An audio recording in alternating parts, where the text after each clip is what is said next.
Welcome to the Parkrun Brief, the weekly parkrun training podcast where I break down what we've published this week on www.parkruntraining.co.nz and turn it into practical coaching advice you can use this Saturday. For the Sunday reset, why your easy run feels too hard and how to fix it. There's a quiet frustration a lot of runners carry. The plan says easy run, but it doesn't feel easy. Breathing is heavier than expected. Legs feel flat. Pace drifts quicker than it should.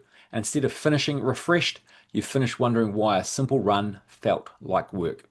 If that sounds familiar, you're not alone. And the good news is this, it's usually not a fitness problem. It's a how you're running problem. Sunday is the perfect time to reset that. What easy is supposed to feel like. Let's start here because this is where things often drift. An easy run should feel comfortable in breathing, relaxed in your shoulders and stride, controlled enough to hold a conversation, like you could keep going if you had to. It's not meant to test you, it's meant to support everything else you do. If your easy runs regularly feel like effort, something's off. Why easy runs start feeling hard? There are a few common reasons this creeps in. Number one, you're running them too fast. This is the big one. Many runners let pace dictate effort rather than the other way around. You head out aiming for a reasonable pace, but your body doesn't see it as easy. Over time, this turns every run into a moderate effort. Not easy enough to recover, not hard enough to improve, just constant fatigue. Number two, you're carrying fatigue into the run. Sometimes the pace isn't the problem. The problem is what you're bringing into the run. Poor sleep, a tough previous session, life stress, or back-to-back harder days. All these can make a genuinely easy pace feel harder than it should. Number three, you've lost the feel of easy running. If most of your runs sit in that middle zone, your body forgets what relaxed running feels like. Easy becomes unfamiliar, moderate becomes normal, and suddenly everything feels like effort. Why this matters more than you think. Easy running isn't just filler. It's where a lot of your fitness is built. Done properly, it helps you recover between harder sessions, build aerobic endurance, improve efficiency, and stay consistent week to week. When easy runs feel hard, all of that gets compromised, and parkrun starts to feel harder too. How to fix it without overthinking it. You don't need a complicated solution, just a few simple resets. Number one, run by feel, not pace. For your next easy run, ignore your pace. Focus on effort. If you can't speak in full sentences, slow down. If your breathing feels forced, ease back. If it feels too easy, that's probably about right. Number two, slow down more than you think. Most runners don't need to slow down a little, they need to slow down noticeably. At first it might feel awkward, even frustrating. Stick with it. Within a couple of runs your body starts to settle and that lighter feeling returns. Number three, protect your easy days. Easy days only work if they stay easy. That means no turning them into just a steady run. No chasing pace because you feel good. No squeezing in intensity because you're short on time. Let easy be easy. Number four, space out your harder efforts. If every run feels tough, look at your week. Are harder efforts too close together? Give your body time to absorb the work. That might mean a full easy day after parkrun. Keeping your midweek sessions controlled, not maximal, and avoiding back-to-back demanding days. What happens when you get this right? When easy runs start to feel easy again, everything shifts. You recover faster. You feel fresher at the start of sessions. Your parkrun effort feels more controlled. You finish runs stronger. And perhaps most importantly, running becomes more enjoyable again. Your Sunday reset. Take a moment today and be honest with yourself. Have my easy runs been creeping into not so easy? If the answer is yes, your focus for this week is simple. Run easier than you think you need to. No pressure, no ego, just smooth, relaxed running. Because sometimes the fastest way forward is learning how to slow down properly. The Saturday Spark. How to pace your park run for a strong finish. Most park runners think a fast time comes from a fast start. So the whistle goes, adrenaline kicks in, and the first kilometre feels exciting, aggressive, and full of promise. Then kilometre 4 arrives, the breathing is ragged, the legs feel heavy, the pace starts slipping. Sound familiar? The best parkruns aren't built on fast starts. They're built on strong finishes, and strong finishes come from smart pacing. Why most runners fade. The common pattern looks like this. First kilometre too quick. Middle section spent recovering. Final kilometre survived rather than attacked. It feels like you're giving maximum effort, but not getting maximum return. Why? Because energy spent too early can't be used later. What good pacing looks like. A well-paced parkrun usually feels slightly controlled early. That means first kilometre smooth, not frantic. Breathing under control. Rhythm established quickly. No urge to bank time. You should reach the 1 kilometre mark feeling like you held something back. That's not weakness, that's wisdom. The middle kilometres matter most. Once the run settles, focus on holding even effort. Staying relaxed through the shoulders, keeping cadence light and consistent, staying mentally engaged. This is where many runners switch off and drift. Stay present here and your finish changes completely. How to finish strong. A strong finish doesn't mean waiting into the last 100 metres to sprint. It means gradually building from the final kilometre. With 1 kilometre to go, lift posture, sharpen focus, keep arms driving smoothly, increase intent, not panic. If you're pacing well, you'll have something left. And passing runners late is one of the best feelings in parkrun. A simple strategy for this weekend, try this pacing approach. First kilometre controlled. Second to fourth kilometre steady, focused effort. Final kilometre build and commit. This gives you the best chance of finishing strong instead of fading. The Saturday Spark takeaway. If you want a better parkrun, stop trying to win the first kilometre. Stay controlled, stay smooth in the middle, build late, finish with purpose. Anyone can start fast. Smart runners finish strong. Have a great parkrun this weekend. 5 times Jacqui's Urban Fit 20, 30, 45 hill reps. Hill sessions don't need to be complicated to be effective, but a little variation can make them more challenging and more enjoyable. This Friday fast track workout uses repeated sets of short, medium, and longer hill reps to build strength, power, and aerobic fitness. The changing rep lengths keep you engaged whilst teaching you to handle different gears on the run. Warm up 10 minutes at level 2, easy relaxed running. Main set, 5 sets of 20 seconds uphill at level 5, 60 seconds level 2 jog down recovery, 30 seconds uphill at level 5, 60 seconds level 2 jog down recovery, 45 seconds uphill at level 5, 60 seconds level 2 jog down recovery. 5 sets of each of those 3 reps and 3 rest intervals. Cool down 10 minutes at level 2, post run 10 minutes of gentle stretching. Why this works for parkrun. The session blends speed, strength, and stamina into one smart hill workout. The shorter reps develop punch and leg speed, while the longer 45-second efforts challenge your ability to sustain power. For parkrunners, this workout helps you build hill strength and running power, improve cadence and leg turnover, develop aerobic fitness with reduced impact, handle changes in pace more confidently, stay strong when the course or effort bites back. The repeated structure also builds mental rhythm. Settle in, execute, recover, repeat. How it should feel. The 20-second reps feel sharp and explosive. 30-second reps require more control. The 45-second reps are where the real work begins. Breathing rises through each set, then settles on the jog down. You should feel challenged, but still able to maintain quality across all 5 rounds. My tip, run tall and drive the arms. On hills, Posture matters. Keep your eyes up, shorten the stride slightly, and think quick feet rather than bounding. Save a little composure early so your final sets are just as strong as the first.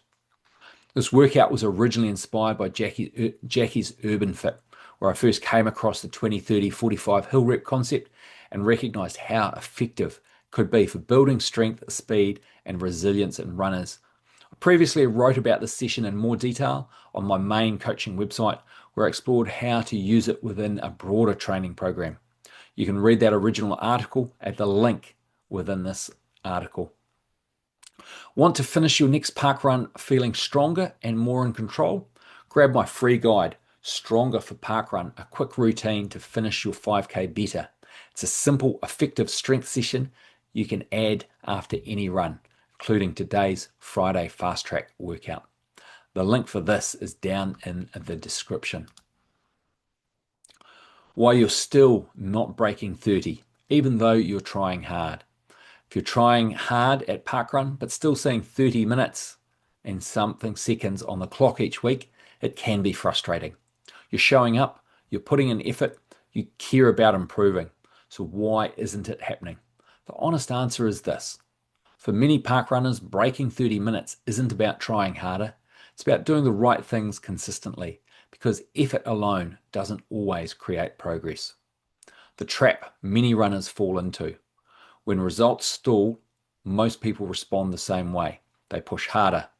They run every session too fast. They race their training runs. They turn easy days into moderate days. And they arrive at parkrun tired. It feels productive, but it often leads to the same result week after week. Trying hard without direction can keep you stuck. You may be working hard, but not moving forward. This is more common than people realize. A runner might be running regularly, getting tired in sessions, feeling committed, wanting the breakthrough, but still missing the ingredients that really matter. Those ingredients are usually better weekly structure, smarter pacing, proper recovery, consistency over time, training that matches the goal. That's where progress starts. The difference between effort and effective effort. Two runners can work equally hard, but one improves faster. Why? Because one runner's effort is directed properly. They know when to run easy. They know when to push. They know how to arrive fresh on Saturday. They build week after week instead of chasing random hard days. That's effective effort, and it wins almost every time. The hidden reasons you may still be stuck. If you're hovering around the 30 to 32 minutes, one or more of these may be costing you. 1. Every run is the same pace. Not easy enough to recover, not specific enough to improve. 2. You go too hard too often. Constant fatigue blunts progress. 3. Your pacing on parkrun is off. A fast first kilometre often leads to a slow finish. 4. You train randomly. Good weeks happen by accident, not design. 5. You haven't followed a proven progression. You need sessions that build on each other, not isolated efforts. The good news, you're probably closer than you think. This is the part many runners miss. If you're already around 30 to 32 minutes, you likely don't need to become a completely different runner. You need to become a slightly smarter one. That might mean running easy runs truly easy, adding one quality session each week, pacing better on Saturday, training with purpose, and staying consistent for 8 to 10 weeks. Those changes can move the needle quickly.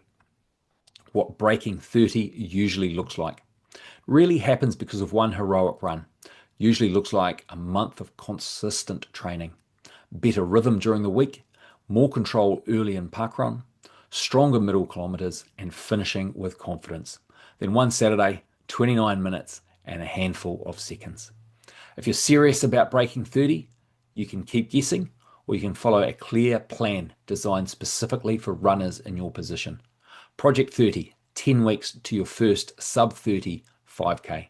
If you're currently around 30 to 32 minutes and want a proven path to finally break through, Project 30 gives you the structure, progression, and purpose most runners are missing. Inside Project 30, you'll get a clear 10-week progression, smart weekly sessions that build on each other, the right balance of easy plus quality work, parkrun specific guidance, a realistic path to your first sub 30.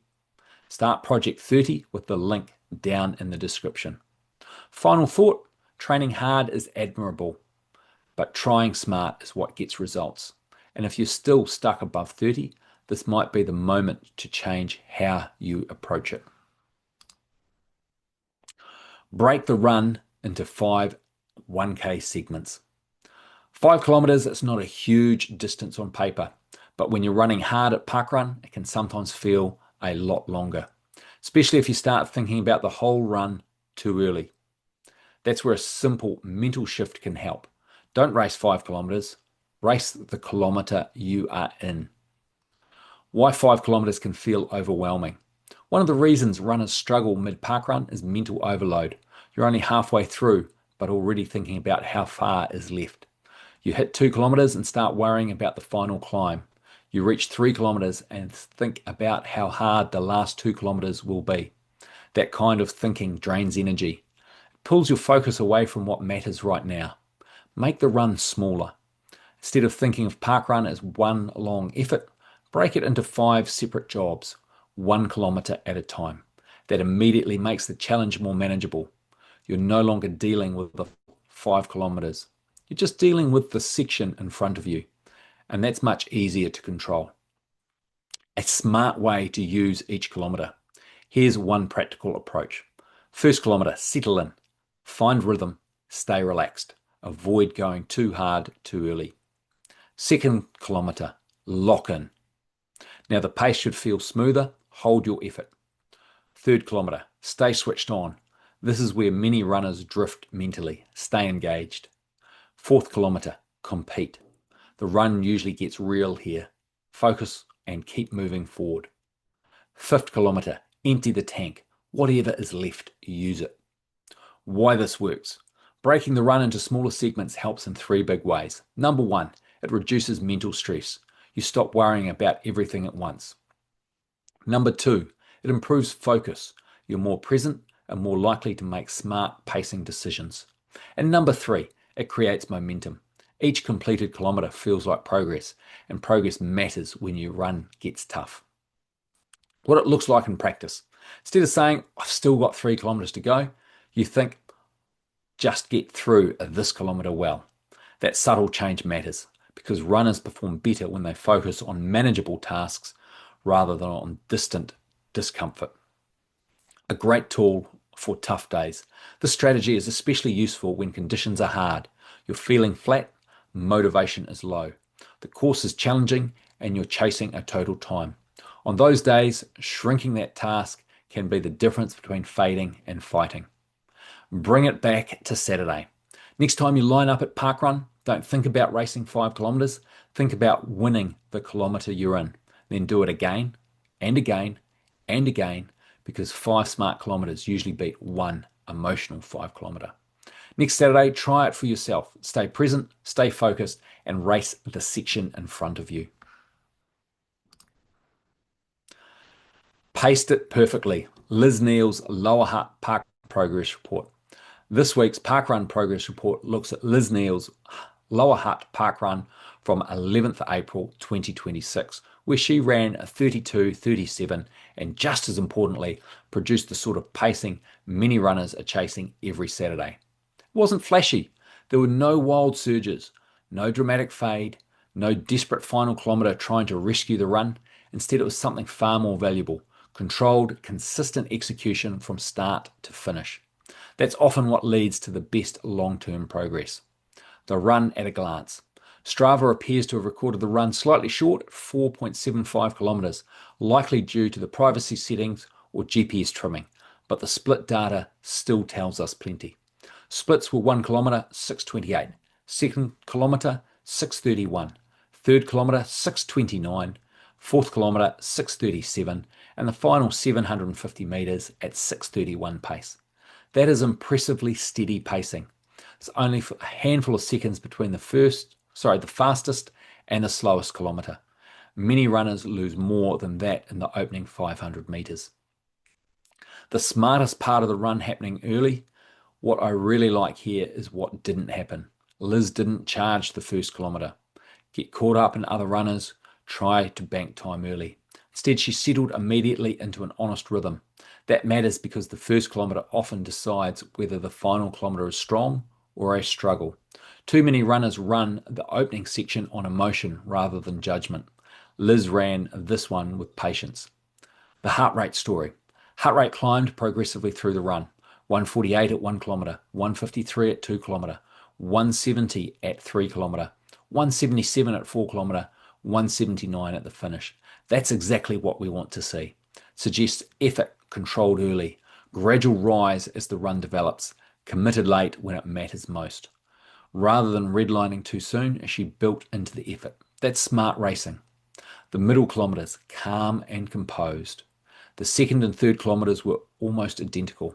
That tells us no panic if pace drifted slightly, no overreaction trying to make up time, and good internal awareness of effort.